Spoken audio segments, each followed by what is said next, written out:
welcome back to the Pages of Light podcast, your destination for discussions of popular fantasy and science fiction novels from a Christian worldview. My name is Tyler, aka Verum, and with me, as always, is Gabriel, aka the Quarantine Quartermaster, who's a good friend of mine from the church that we attend. Welcome back to the podcast, Gabe. Good to have you, as always. The light illumine you, good Sir Verum. Yes, the light illumine us all. So that means we're going to be talking about Wheel of Time. You probably saw the title of this, and you already know that, but that's okay. We're beginning the journey of Wheel of Time. 14 books. That's a lot of books, and we won't do one book down. We won't do them all in a row, so we will be taking breaks through Wheel of Time because that's such a commitment to do 14 books straight, and you guys might get bored. Yeah, it should be enjoyable when we read it. We should be looking forward to it. That's right. You don't want to just read it because you feel like you have to. If you ever find that you're reading a book and you just don't like it, it's okay to just put it down and just read something else. That's right. That's right. It's okay to DNF a book. Yes. Make sure you guys follow us on social media, Pages of Light. We're on YouTube. You can go over there and subscribe if you want to watch the video version of this podcast, if you're listening on audio. And you can follow us on Facebook, Instagram, and Goodreads, some other places as well. And you can also check out our website, pagesoflight.com. You can see our blog and any new stuff that's going on with Pages of Light over there. So in this episode, we're going to be doing Wheel of Time, Book 1, The Eye of the World. So we'll just be doing our general thoughts on the book and just Wheel of Time as a series. And then we'll be talking a little bit about the main plot line and the story of the book. So we'll probably try to hit the main plot points and go through the whole book, I think, in this episode. And then in part 2, we'll try to do a lot of the character stuff. So focus more on who each of the characters are, their personalities, some of our favorite parts from each of their little story arcs. That'll be the general plan. We can just jump into some of our general thoughts. Gabe, I think you said you have already read this book, but it's been a little bit for you. What are your just thoughts on the Wheel of Time as a series or in the Eye of the World, and just general thoughts? So I started reading these books like 3 years ago because I had a friend who was into it, and I picked up one and I read it. And I was like, that was good. And then I just kind of kept going through it. But I'm glad that I had that introduction to it, because now that we're looking at this from a more like analytical standpoint and how we're trying to dive in deeper into the material, it was... So first of all, compared to our other books, I mentioned this to you earlier, I just feel like you are discovering a world when you're like going through this book. There is just so much new material that Robert Jordan just keeps pumping in. It's not like you get to sit and linger and the people are constantly moving across the geographies. There's different geographies, like people are in different places, hot places, cold places. They're with the traveling people. They're with people who have been here all the time. I just feel like it is a discovery. Like you are discovering the world, versus as the story is going on. So I was just very impressed by this book after revisiting it. And it's been a while since we've recorded a podcast, so I got to listen to this book, I think, 3 times. So it was that good that you can go back and listen to it and or read it again and see how there are the little cookie crumbs that they leave for you earlier in the book that build to the full story at the end. And it gives you a different perspective when you know the ending of the first book and you can go back. So I've read 3 or 4 of these books, and I could not tell you what happens. There are some bits and pieces in my mind about, I know there's a little bit of the magic system we learn in Tarvalin, and I know that a character gets trapped inside a box. But other than that, I can't remember the storylines. You're talking about the future books. Not the this future one. book. Those are the 2 things that I remember from 4 other books that are around as long. So it is a very little thing, things that I remember. Yeah. Anyway, so I'm looking forward to getting back into this. And yes, different writing style, and I loved it. What about you, Tyler? What did you think of Wheel of Time, Book 1? Is this your first time reading it?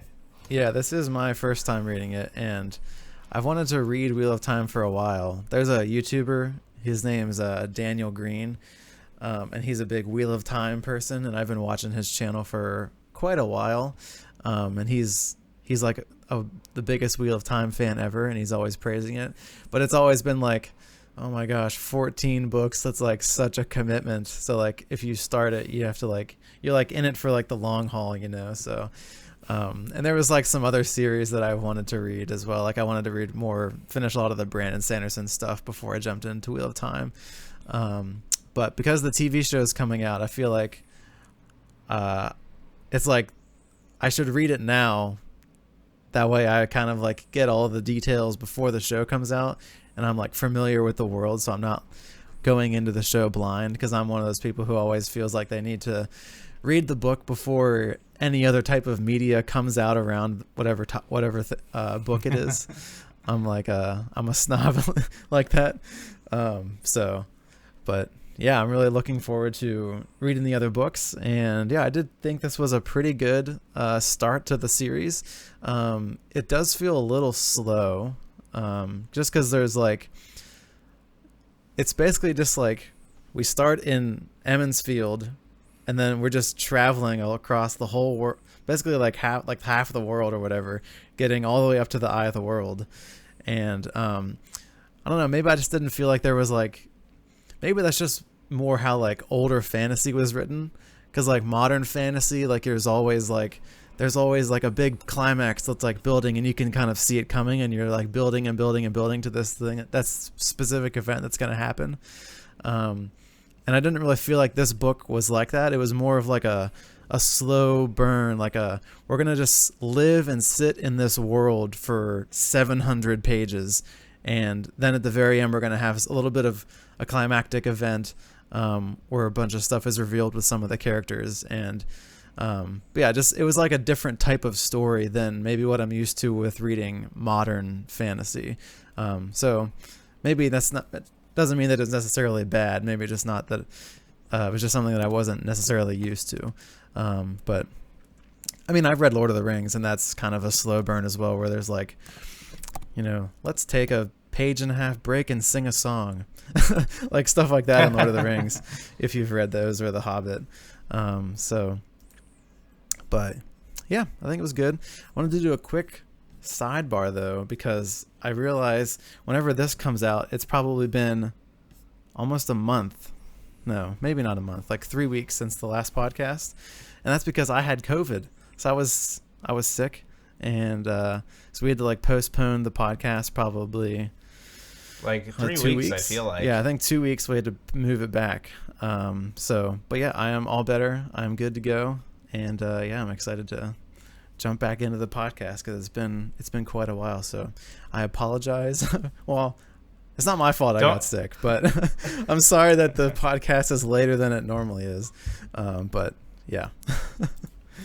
We're on it now, and here we are. We're on it now, for sure. Yeah. Yeah, another reason, like, Wheel of Time is probably it's one of the like the essentials of fantasy, or like one of the big hitters in fantasy. So like you probably have like Lord of the Rings, Game of Thrones, Brandon Sanderson's Stormlight Archive, and then you have like the Wheel of Time. And I think those are kind of like the big four maybe in fantasy. And then you can maybe throw in like Harry Potter, or I don't know if have you heard of Malazan Book of the Fallen by Steve Erickson? I have not. That's supposedly like another like big boy in fantasy. Like that's the PhD in fantasy. Like it's across tens of thousands of years in the history and all this stuff. And interesting. Steven Erickson is I think he's either like a historian or an anthropologist or something like that.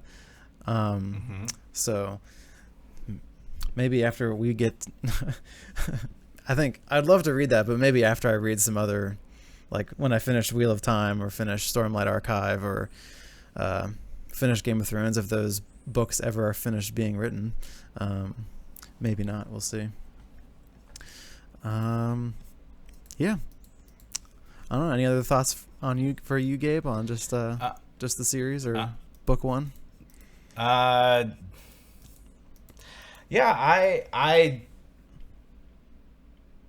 I will say that I thought it was a little bit. I thought that they did a good job of introducing, like, there's like highs and lows of like the magic. I feel like the magic was interspersed. Like every couple chapters, you were getting like new magic or new enemies or new things like that, or old enemies that are coming back, and you're seeing them in a new way.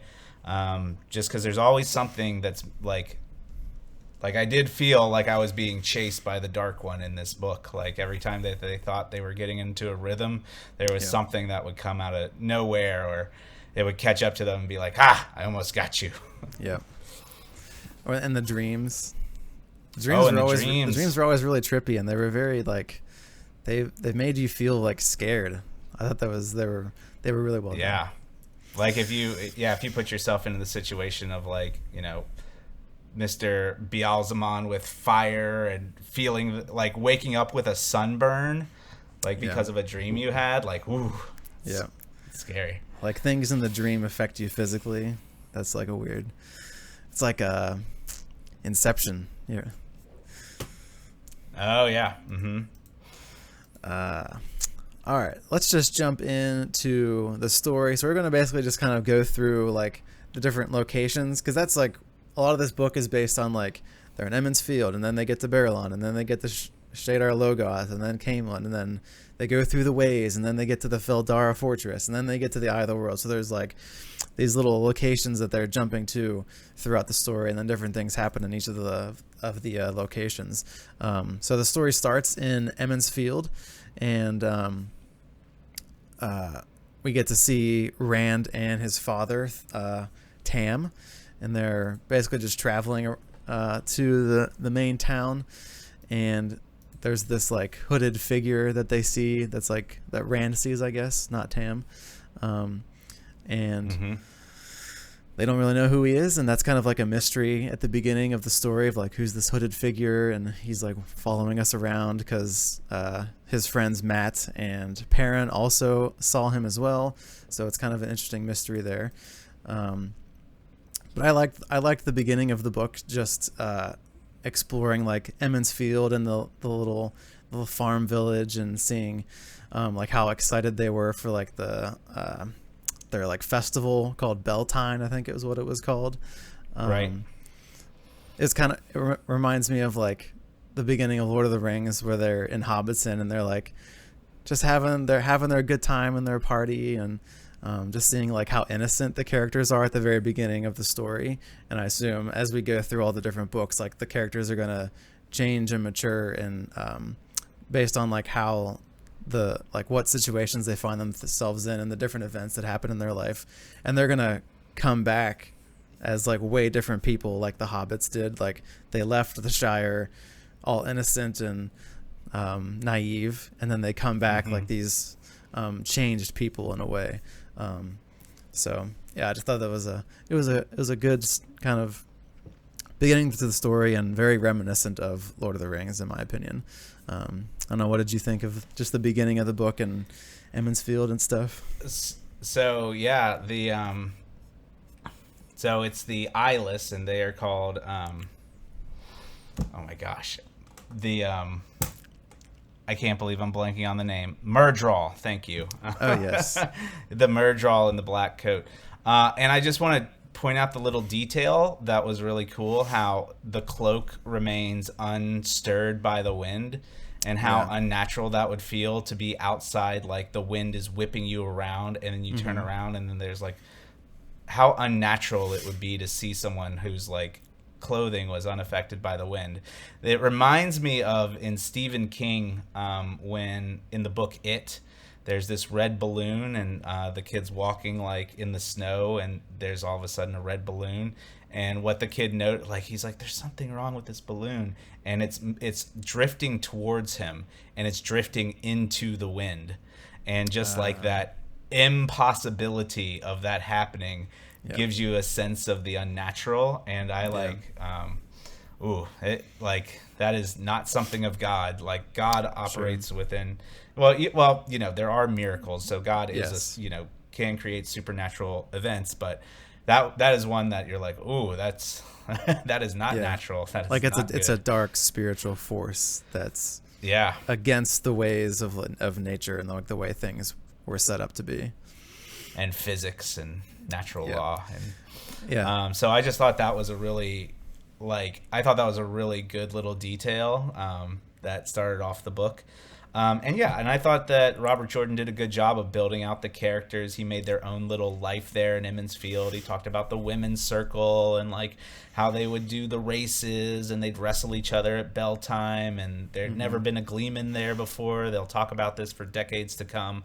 It's just like he does such a good job of like building out like everyone's like thought processes, and you hear from like different characters. He's okay with like writing people in for just a few scenes just to Sure. like make the world seem bigger. Yep. So I thought that was well done. Emmons Field is, like you said, it's the very small, like we're gonna start with our base characters, because I mean within the first chapter we have like Moraine and Lan show up into town, and they're like, oh, it's a lady and her guardian. And then we have Nynaeve the Wisdom, she's there, and Egwene, her assistant. And then we have the three Taviran. We have Randall Thor, we have Matrim Coffin, and we have Perrin Abara. And so, like, when they get to town, all of those characters come together, and that's like our main like storyline is following those characters. So it's interesting that they are all coming together in the first like few chapters, because you don't really know that that's going to be the party that moves through the story together, even though they get separated after Shadar Logoth. Yeah. Then they come back at the end. And then they come back. Yeah. Yeah, I agree. It was good to see all those different characters at the very beginning of the story before they get together, just so you can kind of see them on their own, in a sense, and kind of get a sense of who they are as people before they are confronted with all of these super dark and terrible things that are about to happen to them. Because there's, especially the main three, like there's a bunch of stuff that just like Rand, Matt, and Perrin, like there's a bunch of stuff that happens to them that, like they were not prepared for. Like they didn't grow up in Emmons Field to be prepared for going on in this like adventure across the whole world, and being chased by the Dark One. Like it's just like it's kind of like the what am I trying to say? Like the naive hero like learns over the course of the story, and he has to like become the hero he was meant to be, or whatever, like the destined one or whatever. So there was this like the Dark One. There was this really poor interview, I thought, at the end of the audiobook where the person asked like, I actually do Robert have Jordan. the audiobook for this first one, so I did listen to that at the end. I just thought it was like some interest. Like I thought you could go so much into more detail. The questions that were chosen for the interview where like Sure. I was like like that could have been different. But in the first question, like, why did you decide to write this book? He was like, well, like you have these stories about people going off and becoming heroes of a whole world, and they're like, sure, Gov, let's go on and let's go out on an adventure. And and then he was like, well, if that happened in my town, like in the country, I think I'd be like, why don't I buy you a beer and then I'll slip out the back door. And so he wanted to like write in like the motivation that would send them on this quest, not just like, you're a stranger, I have no idea who you are, but I'm going to trust you implicitly to take me on an adventure through death and peril and all that business. So the Trollocks, who are like these interesting, like hoofed, like like huge, muscular, like half animal, half kind man of like creatures. Kind of like a minotaur or something like that. That's kind of how I pictured them. Yeah, and they have like different faces, like different animal faces. So they attack Emmons Field, and that is like the reason for them having to leave. That's the motivation, that the black cloaked figure, who turns out to be a Murdral that has no eyes and a scary mouth, sort of thing. I saw the preview on Amazon Prime. It was like had this gnashing mouth. It was very scary. Like are hunting them, and Moraine, who we find out is an Aes Sedai, and Lan, who is her warder, basically her protector, saves the village and like helps heal people. And then that's where the journey is going to begin, is that these three, who are Taviran, which means like basically they are agents of like change, I want to say. Like they say the wheel weaves as the wheel wills, which is hard to say fast. And these three are like at the center of all this change that's going to happen, and wherever they go, like things are changing because they are there. So Moraine basically says like we can protect you. We have to leave Emond's Field, because if we stay here, the Trolloc hordes will be back and they will find you and they will kill more of your family. And that is where the quest begins. Yeah, and that was the whole reason that Moraine and Lan were there, because they were looking for the Dragon Reborn, like the person. I think there was something with the Aes Sedai where they like knew that this was going to happen, and so they were like on the hunt for these people that were going to be from Two Rivers, or I'm not sure if they knew exactly where they were going to be, but that's why they were there. They weren't just like there for no random reason. But they were specifically looking for those people, but they just didn't know who they were. And they were looking within a certain age range. Like there was lots of questions that Moraine was asking about how old people were. And that is the reason that they're there. And then they set out on horses, right? And they set out with Egwene and Rand, Perrin, and Mat. And Mat's kind of a prankster. I don't know if we've thrown that in there. And Perrin is a blacksmith's apprentice, and he has this really awesome half moon axe that has a spike on the other end to counterbalance it. Like that sounds like a really cool weapon. And then Ran al'Thor has his father's Tamil Thor's sword, which is a heron mark blade, which is the sign of a blade master. So even though they're from this, outskirts of the world sort of place, they still have pretty cool weapons. I was very disappointed we didn't like get any of the Tam backstory. Like we didn't really get to figure out who he was, because throughout the whole book you're like, that guy's got a heron marked blade, that must means he's special, and he has he's part of a special order of blades masters or whatever.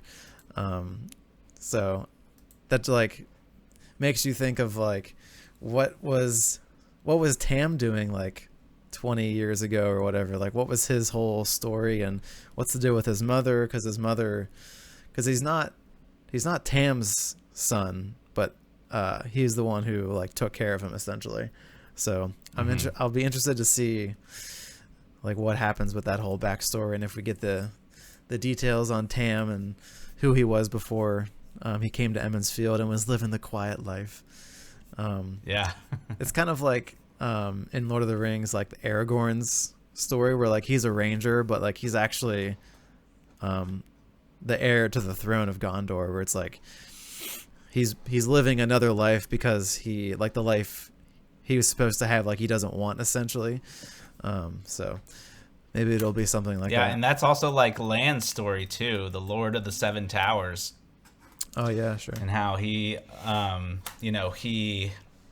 I forget the exact details, but basically he was a king and his kingdom kind of fell apart, and or he was going to become a king, and then there was some sort of betrayal. But and now he's the warder for Moraine, and a warder is a person who's like kind of bound to an Aes Sedai, and they are granted certain powers like extra strength. They don't need to sleep as much. They don't need to eat as much.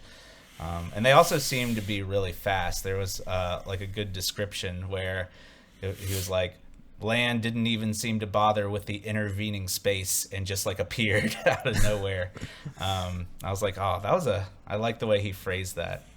But yeah, they have like, they're strong and powerful. The warders are. And Lan's just smart too. He's also like really good. Yeah. Yeah, so they set out, and their end destination at the beginning is going to be Tarvalon, which is where like the Aes Sedai are centered around, because Moraine wants to get them there so that they're protected with her fellow Aes Sedai, and then they're going to figure out what to do after that. But then the plans change later on down the line, but we'll get to that in a few minutes.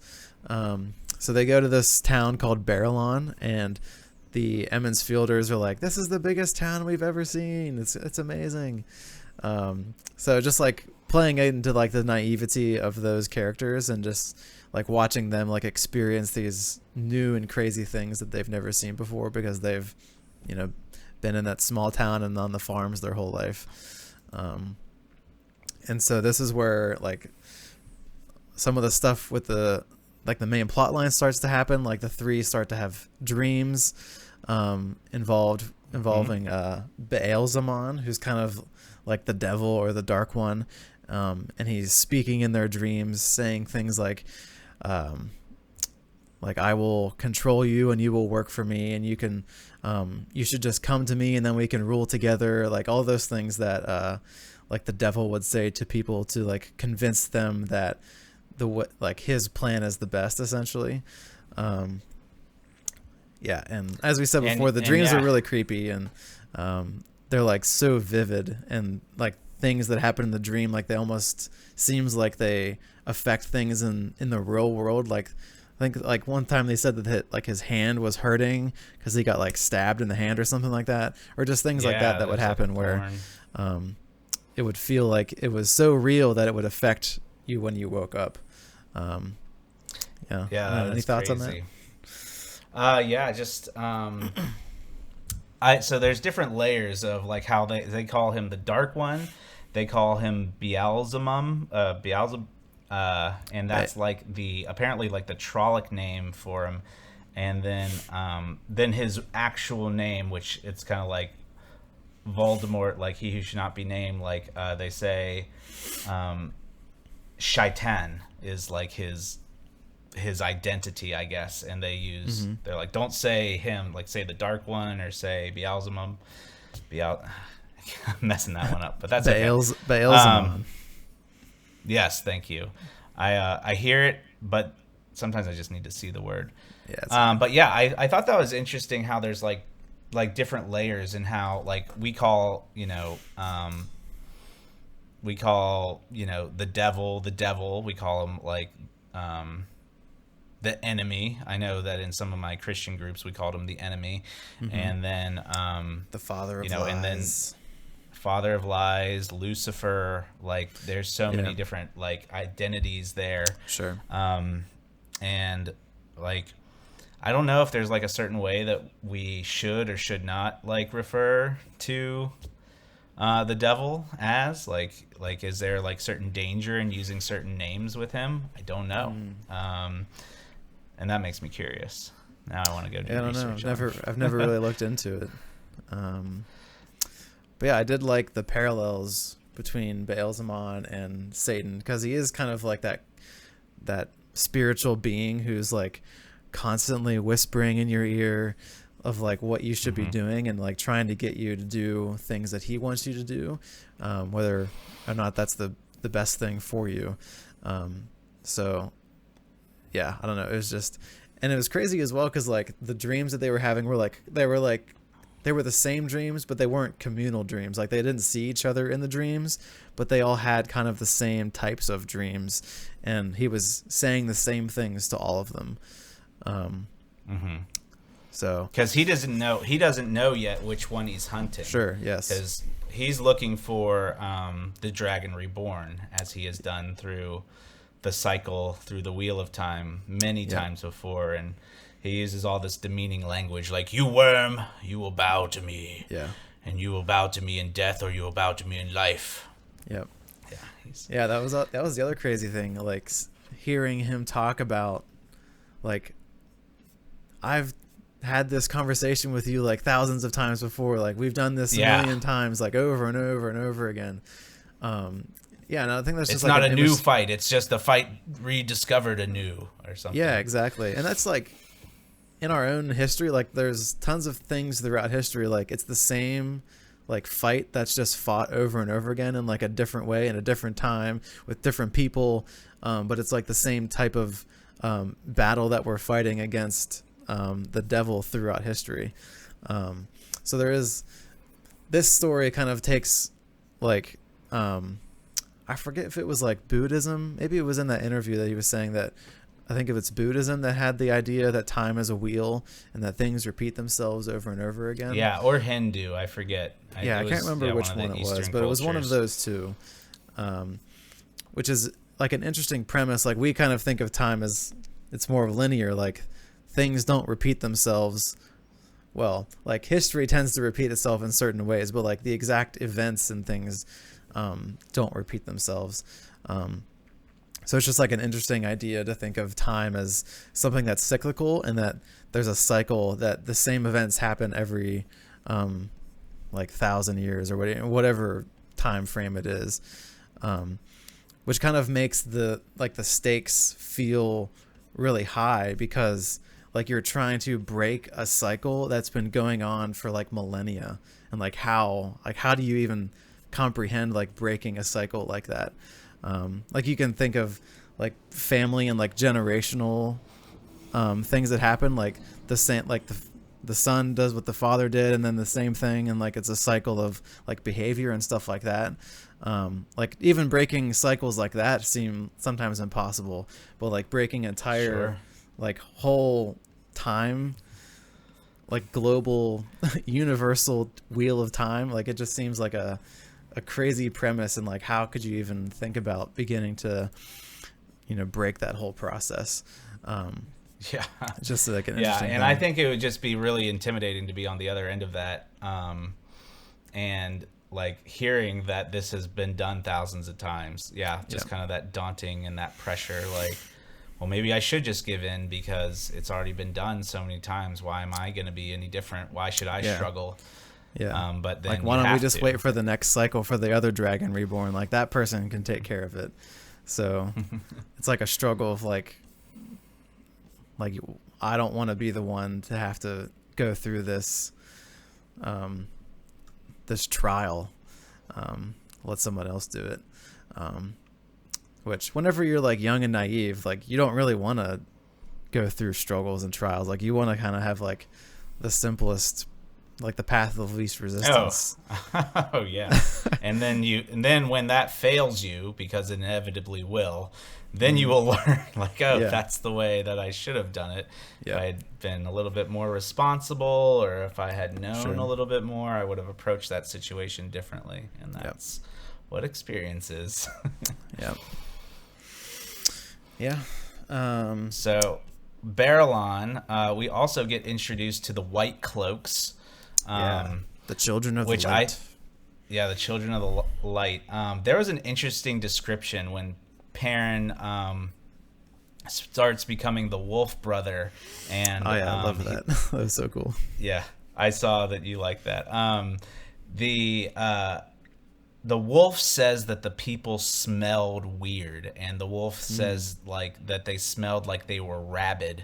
And I was like, how, like the way he built that in. And first of all, I love the, like, you were getting like life through the filter of an animal. So there's no like bias.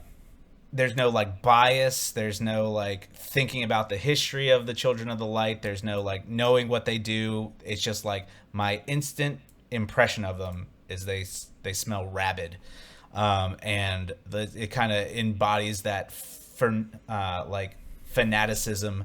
And like every time Robert Jordan describes the Children of the Light, it's like it burns in their eyes, and they're feeling very self-righteous, and they're there to root out the evil and to take people down. And Matt like takes his slingshot or something and like gets a whole bunch of dirt on them, and Rand like kind of laughs at them, and then he's like put on the bad list with Child Bayer, I think is his name, who we will see later, after Perrin will meet him, and it's not a good meeting with him. But yeah, that's another group of people, and again, it just comes back to like every time, like you're going through this book, there's like he's introducing new ideas to you as you go through the book. They're basically chased out of Barrelon, and Moraine like uses her Aes Sedai witch powers and like becomes enormous and like steps over the walls of the city, and then she shrinks down. She's like, was I big? Did that happen? Let's leave. like It's like you what? didn't see anything. Yeah, Jedi mind trick. Yeah. You These are see not the droids nothing. you're looking for. You see nothing. I didn't enjoy seeing like all the little magic things that Moraine was able to do. So Yeah, because like different magics, like you just don't know what she's gonna do. yeah, Like it's just like he's so wildly creative with the magic system. You're like, oh, and then now I'm going to teach Egwene to light fire with her yep, Sidene, because we learned that Egwene and Nynaeve are both going to be able to channel the one power. yep. And Moraine starts teaching them on the road. Well, Egwene is very happy about it, and Nynaeve is like, "This is the worst thing that could possibly happen ever," and she's like, "Don't teach me anything. I don't want to do this." She is such an angry character, and I love it. She is kind of she's an angry always- character. She's like, She's mad about everything. she comes to, well, that Barrelon is where they like meet her. Well, they don't meet her, but like she shows up in Barrelon because she's trying to get the Emond's Fielders to come back to to Emond's Field, because she doesn't want them to get mixed up in the Aes Sedai nonsense, because she hates the Aes Sedai. I'm not sure if it was ever explained why she hates the Aes Sedai, although a lot of the characters like Rand, Matt, Perrin, like they don't really like the Aes Sedai either. So I think there's some kind of stigma about them as like a group, that people don't really like what they do, or they don't want to like get mixed up in like their stuff, what they're doing with like the Dark One and like that kind of stuff. So Yeah, there's definitely like Tom Marilyn, who is also part of the campaign at this time, is a gleeman who showed up at Emond's Field, and he's got some interesting backstory. Sure. But he's with them, and he's like, he tells the gleeman tales, and those are basically like, he's a bard. He like sings and tells stories and juggles and does handsprings, and he like the gleeman tells stories about the history, and he would tell stories about Aes Sedais and Warders and the Trolloc Wars and Fades, and so people would hear these stories, and then the Aes Sedai were always kind of perceived as like unknowable, and you don't know what they're thinking, and they're capable of great good, but they're also hiding half their cards. You don't know what they're thinking, even though they can never tell a lie, or the lie that you hear is only what you think. I don't know. There's a good Tam quote in there about how to not fully trust an Aes Sedai. So they all are a little paranoid about the Aes Sedai. Yeah. But in my opinion, I think Moraine is just, she seems to be for them, and like she's basically as straightforward as she can. At one point, she's like, I can't explain everything to you guys, but my goal is to get you to Caemlyn and Tarvalin. That's like what I'm going to do. And I think she's just very straightforward, even though we haven't met all the Ajas yet. There's different Ajas in Tarvalin, like the different factions, and they're all budding for power in Tarvalin, and they all have their schemes, and they all want to do things. So they're Moraine is like an Aes Sedai that, in my book, after reading book 1, I'm like, I could trust Moraine, but we have not met all of the Aes Sedai yet. Yep. Yeah, I'm sure we'll get, in the future books, we'll get a lot of information on all of that. And I think the show is going to include like a lot of things in some of the other books as well, to like really kind of flesh out some of that stuff, because like we don't get really a lot of the information on this Aes Sedai specifics and like what that order is all about. We really just kind of get like Moraine's side of things and like what she tells us about who the Aes Sedai are. But I think in the show they're going to pull in stuff from like books 1 through 3 into season 1. Not like the whole plot of all of those books, but like pull in things that are revealed in the later books to flesh out the world a little bit. Because like in this first book, it's kind of like some things are basically just a mystery the whole book, and we don't figure out, what they are at the end of the book, and you have to wait till other books to figure out some of those things. So. And I think that's really cool. It is really cool because you're like, oh, I have to read the next books because I will never know what Tam's backstory is or who the Aes Sedai are or, whatever it is. Yeah. It's basically like he's like Robert Jordan's like, my world is too big to be bound by one book. You will have to come back to me. Yep. That's like I listened to an interview one time with the creator of The Office, and whenever they did like that first season, they were building up kind of the like the Jim and Pam romance, and at the end of the first season, a lot of the people were saying like we should have them finally get together at the end of season 1, because they didn't know if they were going to get to do other seasons, but the creator was like, no, if they want to know that story, then they have to have more seasons. So like he basically just like held his cards close and like made it so that there was such a desire to have the show continue, because they wanted to see like what would happen with those characters. So that was that just made me think of that. The mean version of that, which Chuck Palahniuk, who's done some really crazy books like Fight Club and some other things, he disapproved of this. So at the end of, I think, season 5 of The Walking Dead, they kill off some characters, and it's just this really brutal murder, but you don't know who he kills. You just know that someone dies. And they're like getting bleed, and it's like a first-person perspective, and blood's like running down their like eye vision, and you know that this person dies, and you are attached to every single person who's in that group, and you just are like, who did it? And I think I remember Chuck Palahniuk saying something along the lines of like, that is terrible. Like he's done like some terrible things in his book. It's just like to leave people in that state of anticipation for like months and months until the release of the next season. Like he was like, oh, that was bad. Or like, well, like even with the Marvel, like the Infinity Saga, like we had to watch Infinity War. Spoilers, the snap happens, right? And so like all those characters are gone, but like, and that's how this movie ends. Like you don't get to know, well, you kind of can assume that they're all going to come back, but like you're putting people in such a state of anticipation that they're like they're just thinking about what the next story is going to be and like how they're going to fix what happened in the previous story. So that was cool. When I think it's just good writing to like put you in a place where at the end you're like, oh my gosh, they're like, I have to know what happens next. Just the anticipation and the desire to see the next part of the story.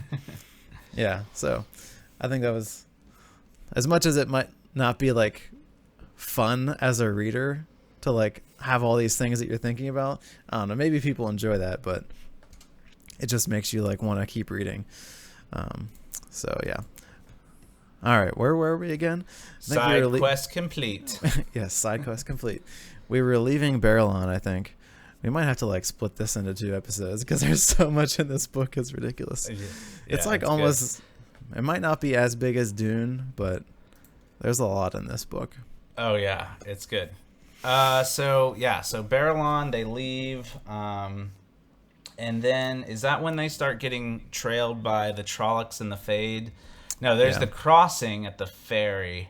Oh, that happens before, where Moraine like sinks the ferry or whatever. Well, yeah, they're fleeing and they go to Shadar Logoth. Remember that like haunted city, like the deserted city? Yeah. Which was I really enjoyed this part of the story, like hearing the history. I don't really even remember. I think it was something like there was a battle here and there was a curse.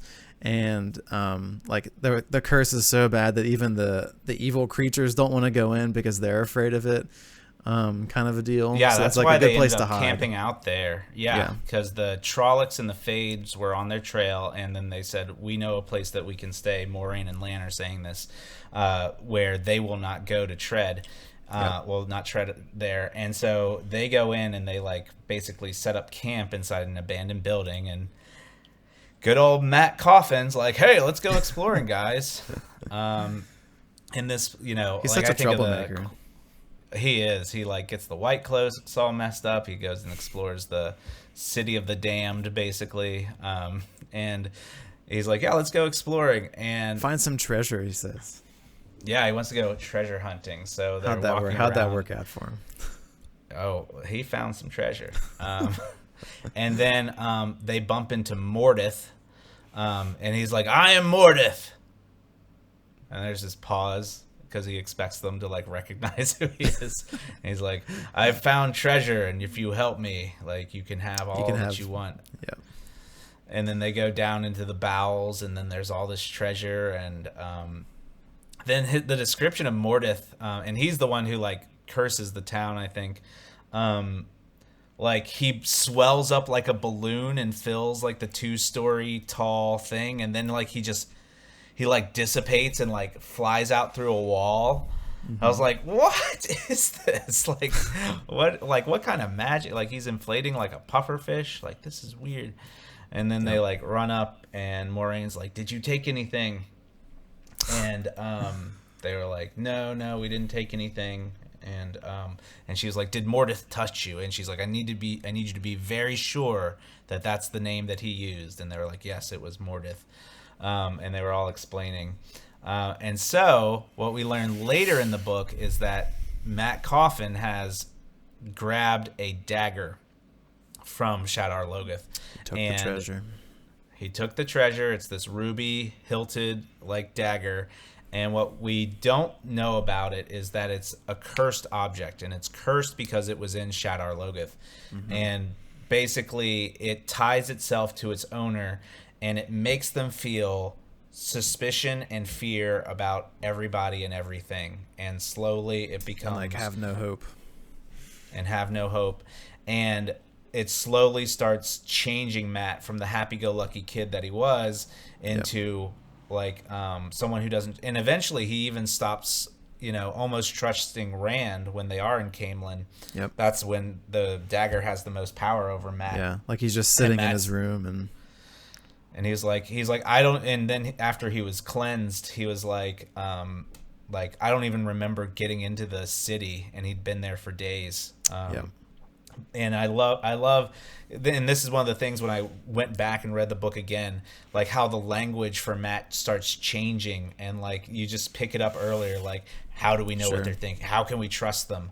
And he just keeps saying these things, and you're just like, oh yeah, that really was a departure from like the kid in the, you know, in the Two Rivers who just lives in you know, is kind of happy-go-lucky and is always pulling pranks, and then he just starts, you know, mistrusting people all the time. Yep. And then there was like, there was the darkness creature. They have to leave Shadar Logoth, and Mashadar, I think, is this one, the one that's like it comes out. And it comes out at night, and if it touches you. I forget if you go crazy or if you die, but you don't want it to touch you. Yeah. And it's like part of the Shadar Logoth curse, essentially. And this is how the party becomes separated. So at Shadar Logoth, this is where Matt and Rand are like they jump on a boat with the Tom. Gleeman. Yep. With Tom Marilyn after Shadar Logoth, and then Egwene and Perrin are off on their own, and then Nynaeve, Lan, and Moraine are trying to track the three Taviran, Matt, Rand, and Perrin, and trying to identify. And we learned that her little Aes Sedai money that she gave to them, like created like it's like a GPS tracker. Like I know where they are at all times. And then Matt and Perrin end up giving theirs to the boatmaster. And she was like, well, I have... Rand and Matt. And then when they lose those coins, Moraine can still find them, but she has to be like... in walking distance. like in proximity to them. And Perrin, she's like, I can track him across the world with him having the coin in his pocket. So that's where our story splits, and we start having our different storylines with the different characters from the party. So how do we get to Camelin? So just like as did we you said, like this part of the book where they got to split up, or did you did you like it better when they were all together? Oh, I loved this. I love how they were together and then they were apart, because they each had their own struggle and they had their own character development.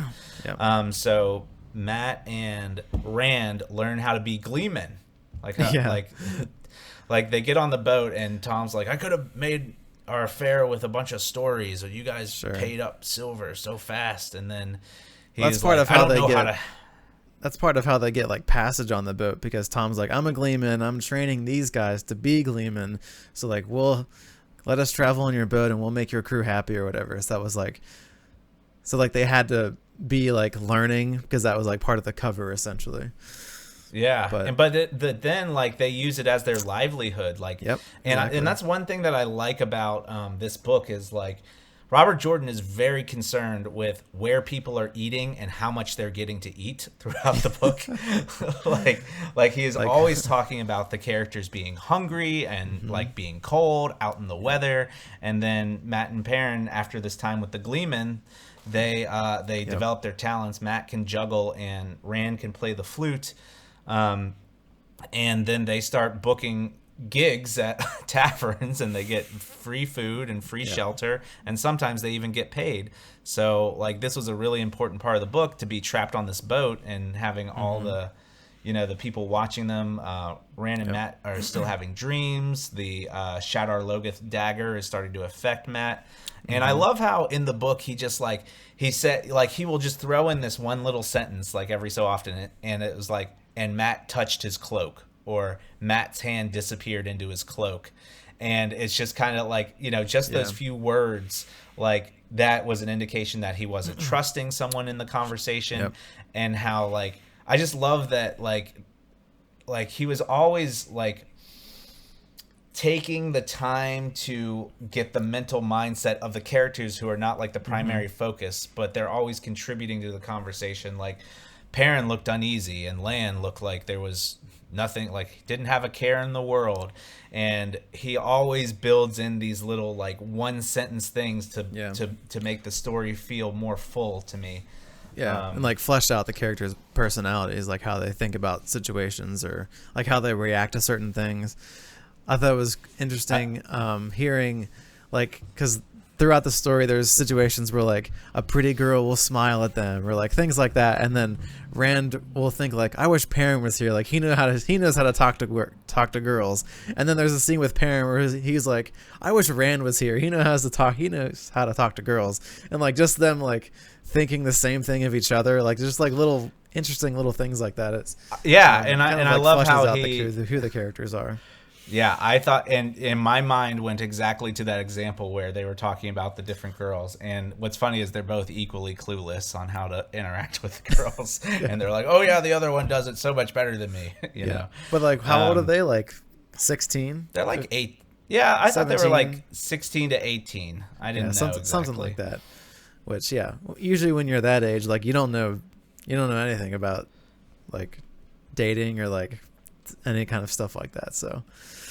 Well, and then they were just like, they were all farm boys, Yeah, exactly. they didn't live in a city. They didn't go to like dances, and they weren't in like really populous taverns where they would meet new people probably a lot. Like they don't know. They knew like the 100 people skills that lived in their town. Yeah, and that exactly. Was it. One thing was. So, what did you think about the boat trip? Yeah, I thought the boat trip was cool. I just enjoyed like seeing them, because it's part of like, this story is kind of like a coming of age story as well, with like with Rand, Matt, and Perrin, like the young naive people going into adventure, and then they become the people who they were born to be, or whatever kind of thing. So like just seeing them progress as characters was was really cool, and especially the stuff with Perrin with the wolves. Like I thought that whole like side quest thing was super interesting, and I really enjoyed like that. Well, do you want to go into it, because I mean that's how they get to Camelin. Sure, He's yeah. got to go meet Eyeless. I wanted to mention though, like the dagger that Matt has. I think that's a pretty big parallel with like the ring in Lord of the Rings, where how it's like slowly corrupts. The ring slowly corrupts Frodo throughout the story until he turns on his best friend Samwise Gamgee, who has been with him through the whole story, through thick and thin, kind of a thing. And like, and if Moraine hadn't come and fixed that issue and like got the curse away from Matt, although she didn't fully get it away, but she just kind of like temporarily fixed it.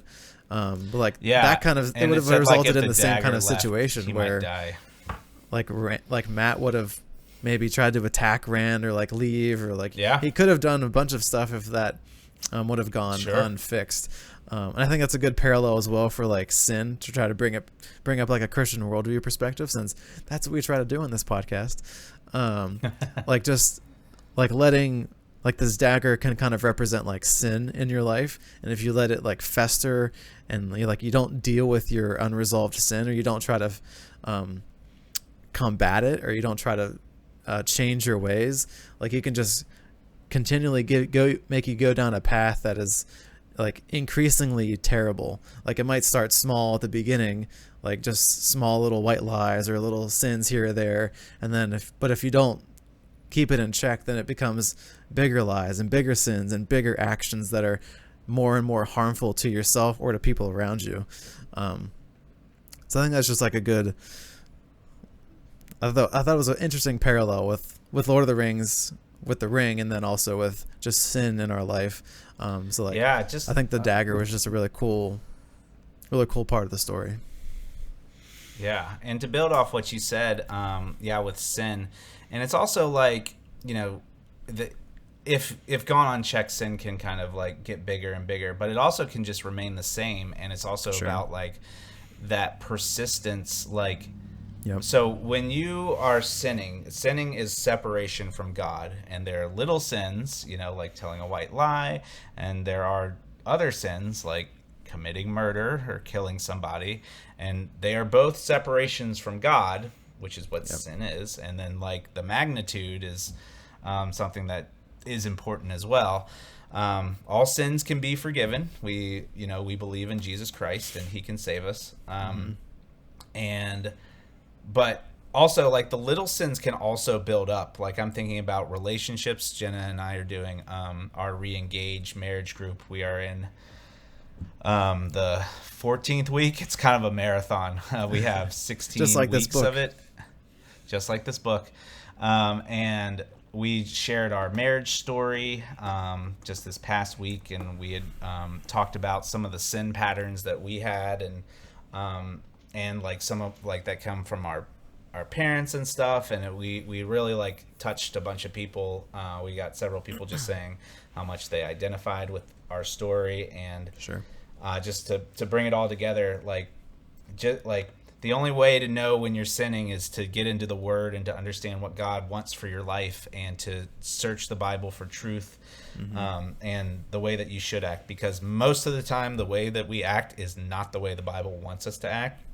And the Bible is not hard, or it is not. The thing that the Bible asks you to do are simple things, but sometimes it is hard to commit to doing simple things again and again and again.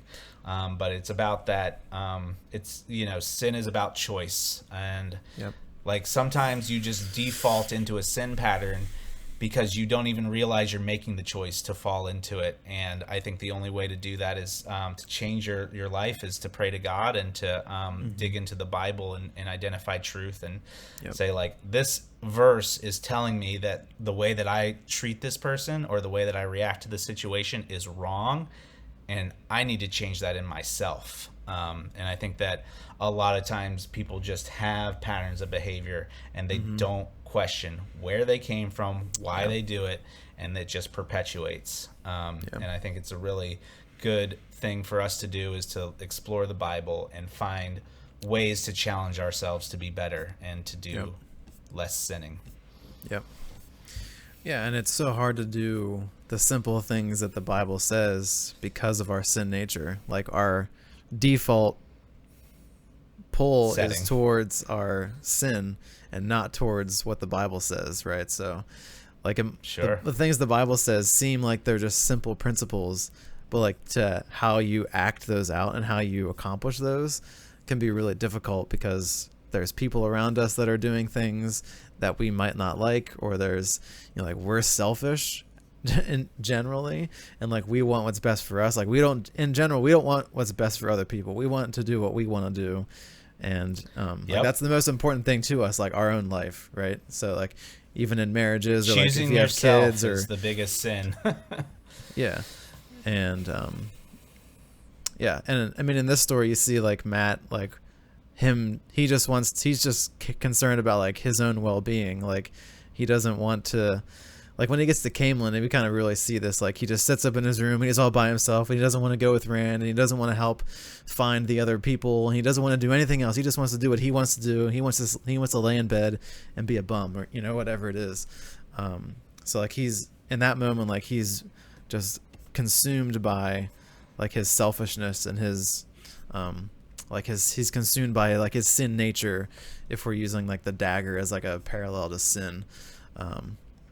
So yeah, and that is not a knock at anyone who is like has like a mental illness where they can't be motivated and they are depressed. Like those are separate issues from what we're talking about. Yes. We're just identifying like the pride that usually is present in sinning, that like we want things our way and to do the things that we want to do, and other people come second or third or fourth. Yeah. Another side quest complete. Okay. All right, now you're going to tell us about the adventures of Perrin and Egwene with the traveling people and Eyeless, because you liked that part of the book. Yeah, that was I enjoyed this little quest with Egwene and Perrin, and I liked meeting Eyeless and this kind of guy with these wolves around him, and he kind of he basically like he's been like following them essentially for a while, and then they finally meet him, and he's like, oh yeah, I've been watching you guys, making sure you don't die, essentially.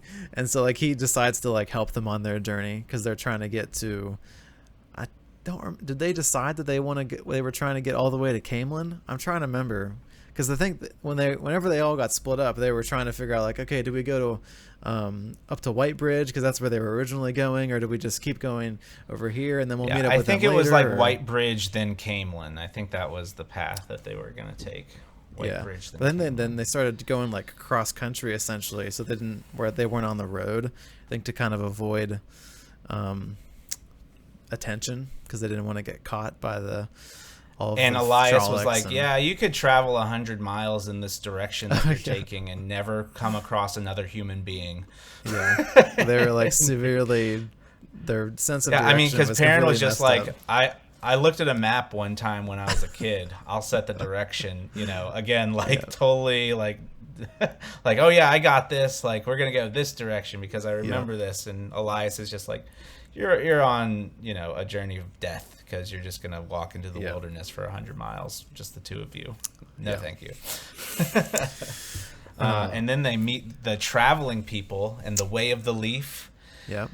Thou shalt cause no harm to another human. There is no reason to. I can't believe you carry that axe around with you, Perrin Ibarra, but we're going to have our little girls dance and make you feel blushing feelings in your face while they dance, and Egwene is eating it up, and she loves the way of the leaf, and and I'm trying to remember they're also called the Tinkers. I'm trying to remember the boy that, because I think there was a boy in that group that was like, oh yeah, there soft was a boy on Egwene, and he didn't want her to leave. He wanted her to stay and stuff. So this is where we kind of get like Perrin seeing the girls, and he's like, I wish Rand was here because he would know what to do. But Rand doesn't have a clue either. So, but Perrin doesn't know that, I guess. But yeah, I think it was just cool, like hearing the the story of of these traveling people, and they were all like all the different, like they would be dancing in all these songs, and it just seems like they're just like a very like fun group, and they're just about like living and life and being happy, and they're pacifists, of course, and they don't want to do any violence to anybody. One of my quotes that I have in here that I really enjoyed was it was said by, I think it's, the character's name was Rayan. I don't remember who that was. I think he's the leader of the is he the leader of the traveling people? But he says, violence harms the one who does it as much as the one who receives it. And I thought that was just very profound, because whenever you're doing violence to somebody else, like you're hurting them physically. So like if you murder somebody, like that person is dead, but then you're also doing violence against your own soul, like internally, like what that does to your mind, and like it can just like eat you up on the inside. And like that's like a spiritual violence in a sense, like you're destroying a part of yourself. It's like in Harry Potter, whenever Voldemort makes the Horcruxes, like you have to murder somebody to pull a piece of your soul apart and store it somewhere else. Like the process of murder and violence is a process of like ripping your soul into two pieces, essentially. So yeah, I think that was just a very interesting and like profound statement of like, yeah, you can do violence to people, but like you're gonna have just as much, like it's gonna hurt you just as much as maybe the person that you're doing the violence against, because it like hardens your heart to violence, and it makes you want to probably like do it more, or yeah, there could be a lot of applications to that. Yeah, I think it's like also like, you know, it's polluting your soul, and it like pollutes your ability to bring goodness to other people, because it's, you know, sin is a perversion of the true way of life that God wants us to live, and you're putting on blinders when you commit sin, and it's warping your vision, and it's not keeping you centered on the eye of you know, on what God wants us to do with our life. And yeah, it can pollute your soul, and if you don't, like we said earlier, if you don't take time to correct it, it will just continue to pollute it. Yeah. Yes, indeed. And that guy's name is Aram, and he dances like a bird. Isn't that what you said, Egwene? Whose name was Aram? Oh, that was the boy that she was interested in. That was the boy interest who was all about Egwene and trying to get her to become part of the. Was that the son of the leader? I think. I think so. Yeah, because I think the leader's wife was unhappy with. Oh yes. With him crushing on Egwene. She's like, I'm watching you. Yep. And so then they take their leave of the traveling people, and Elias is just like, I'll know when it's time. And then he tells them it's time, and they leave. Yep. And they are traveling once again through the wilderness. And then there's this whole thing with the crows and the ravens, and how they're like killing. They're in huge packs, and then Elias takes them to a safe place, but Egwene Perrin is considering, like, if the birds catch up to us, I'm going to kill Egwene. I'm going to, so she doesn't have to suffer the same death as these animals that were, you know, killed by these birds. I'm just going to take her life. And they're just running and hoping they're going to get away. And then all of a sudden there's like a lightning in the air, and Elias is like, we're safe. And then Perrin's like, it does feel different. And then they realize that they're on a steading, which is where no Aes Sedai magic works, and the power of the Dark One is not as potent, and the ravens like can't come in. And this is the first time we're introduced to the Ogier lore, that there's steadings like across the planet, and they were special places where the Tree Brothers or the Ogier, you know, sang their songs and built up And Ogiers live for like long times. Loyal is essentially like an 18-year-old, and he's 90 years old. Yeah. He's like a real young. He's hasty, just kind of like the Ents from the Lord of the Rings. Like, don't be hasty. And so they there are a lot of arrive parallels at the to Lord of the Rings in this first book. Oh yeah, there are. Sure. And so they're in this place, and so the Sidene is the female side of the true source, and Sidar is the male side of the true source. And Sidar has been tainted, and the way they described it in the book was it's like a pool of energy, but there's an oil slick on top of it. So every time, so the male source has been tainted, and that's why men Aes Sedai who have died off for 3,000 years have been feared, because whenever they dip into the male side of the source to do their magic, they're slowly going mad, and then they eventually go mad. I think it's flipped. The Sidene is the male, the Sidar is the female. But yeah, essentially. Thank you. Yeah, people will be upset about that. I'm sorry if I got that wrong.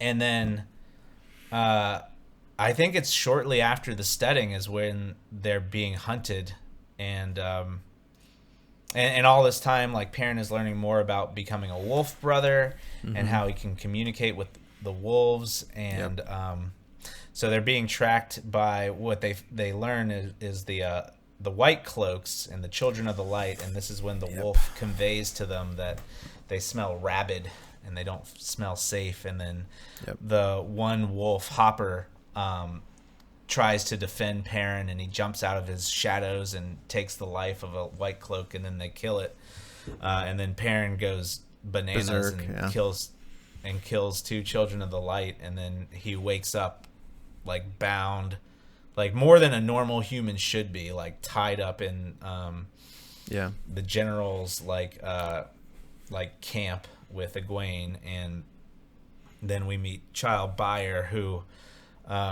is just kind of this like emotionless, violent leader in the Children of the Light, and he would love nothing better than to kill Egwene and Perrin, because they're dark friends. Everyone's a dark friend in his mind. There's also this suspicion in the White Cloaks that if they don't know who you are, you're automatically like a dark friend, or which is, you know, they're like the classic like religious zealot, or like everybody's of the devil, and like you're all we must cleanse the world, kind of a thing. And then they have like the questioners, who like will apparently like just torture you until you tell them what they want you to say to them. And, admit you're a dark friend. And we're gonna torture you until that happens, which by the way, apparently torture will make you say things that are untrue, because you just want the torture to end. It's true. So and then Moran and Lane show up, or Moran and Lan and Nynaeve show up and rescue them. And I'm trying to remember I think she used some kind of magic to like, as like a diversion or something like that, to get them away. Don't remember. I think that there was I think there was just the one like bolt of lightning or something, like that was the signal, and Nynaeve was the one who went in and like freed the horses. And then she cut the ropes to very thin, so that whenever the lightning struck, whenever they would scatter and the ropes would all break. I think that's what happened. That was the diversion. So then whenever all the horses scattered, then they would be like, "Oh, I gotta get the horses! What the heck?" And then that's when they came in and they got them out. So and I love the what's his Nynaeve says about Lan. She was like, because he was a warder, I completely expected him to walk into a camp of 200 people and walk out with Egwene and Perrin, like giving no thought to like, how would that actually work? Like, how would one person get in and get the people that they need and then get out of the camp? So I thought that was like an interesting, like, because I was kind of looking at Lan like, Lan can do this, and then I had no idea how he was going to do it, but I trusted him to do it. You know, him and Moraine are, because Moraine has an Angreal, which we haven't even talked about yet. The Angreal is like basically an amplifier to the one power. Yep. So, and the making of these were lost in the breaking of the world like 3,000 years ago. So they're rare. They're very rare. And she was, and that's why she's so powerful and can fight the Trollocks and heal people and turn into a huge person who can step over walls, is because she has the Angreal with her, which is amplifying her native talent and ability with the one power. Yep. And so now we have everyone who is ready to go to Camelin. So the question to you, Tyler, is: do we continue forward? I think we need to cut because we're pushing.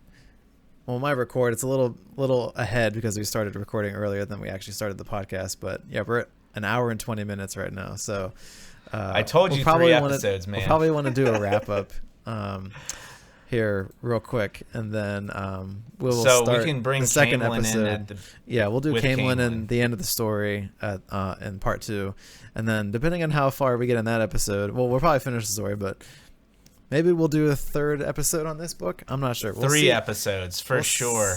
We'll see. We may have to record another night because it's getting kind of late. Yeah, we'll no, see. I'm saying 3 episodes, but I think that like we do 2 tonight because, I mean, first of all, this story is huge. Yes, and it is. Like I said, like we're just getting into it, and we're having fun. I don't know Sure. about you, but I'm having fun. And So I think we we'll cut there. end it. Yeah, we're gonna end this episode. We're going to actually, to end, this is actually a good place to end because we're talking about Perrin and Egwene's kind of storyline. And one of my favorite quotes that I marked down in this book was from Perrin, where he said, if he was the leader, then it was time to start leading. I just kind of liked that quote because it made me think of like, leaders are not people who are born leaders. Like Perrin was not born to be a leader, but he was like, leaders are forged, and when they're put into situations where they need to lead, like that's whenever people step up who maybe have an inclination towards leadership, but that's when, like, it's the situations that are around you that make you a leader. Like you're not just born and then like this person will be a leader when they grow up or whatever. So that just, I don't know. I thought it was a good quote because like he's taking ownership of the fact that he's the leader and he needs to be the one to make the tough decisions that could maybe potentially decide their fate, life or death, with Egwene, because he was going to make that decision like, I'm going to kill her so she doesn't have to suffer like a painful death kind of a thing, like things like that. And like he kind of made the decision to go in this particular direction, even though it was like way off. But like he's making the decisions that he feels that are best to help them in their journey. And I think that's a sign of like him maturing as a character, and like has to be the one to make the decisions and to protect Egwene. Because she doesn't like necessarily know how to do all the channeling of her power just yet. So like she doesn't have a weapon and he has the axe. So like there's a lot of factors of like him being in that leadership position, and just maturing as a character. So that was a good. Do you want to do? I think you had a quote here as well. Did you want to give your quote and then that'll be the end? Let's see. I can save it for the next one. Got some time. All right. And yeah, we can come back to that one. All right. Stay tuned to episode 2 to hear Gabe's favorite quote from the book. All right. Next episode, we're going to do part 2 of Eye of the World. So we'll finish talking about the story, and then probably we'll dive into a little bit of the characters and stuff, and talk more specifically about them as people and their personalities and stuff.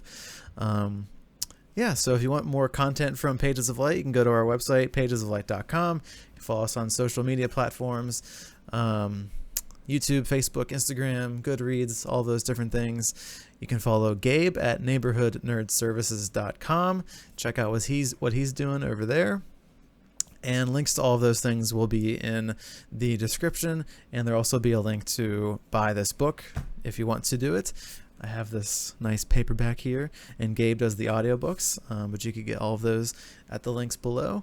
If you enjoyed this episode and you want to support us, please head over to the YouTube channel and subscribe so you can see the video version of the podcast and also some of the other videos that I've done. I haven't uploaded one in a while though, so I've been kind of consumed with the podcast and like keeping up with all this reading. So hopefully I'll do some more stuff in the future. You can also leave a 5-star review on Apple Podcasts and share it with a friend if you like this and you like Wheel of Time, because we'll be doing some more Wheel of Time here in the future. Yeah, Gabe, any last thoughts? The light illumine you, good sir. Yes, the light illumine you. That's all I got. Thank you for listening. Remember to keep reading as always and to share the gospel with somebody this week, and we will see you guys in the next episode. See ya.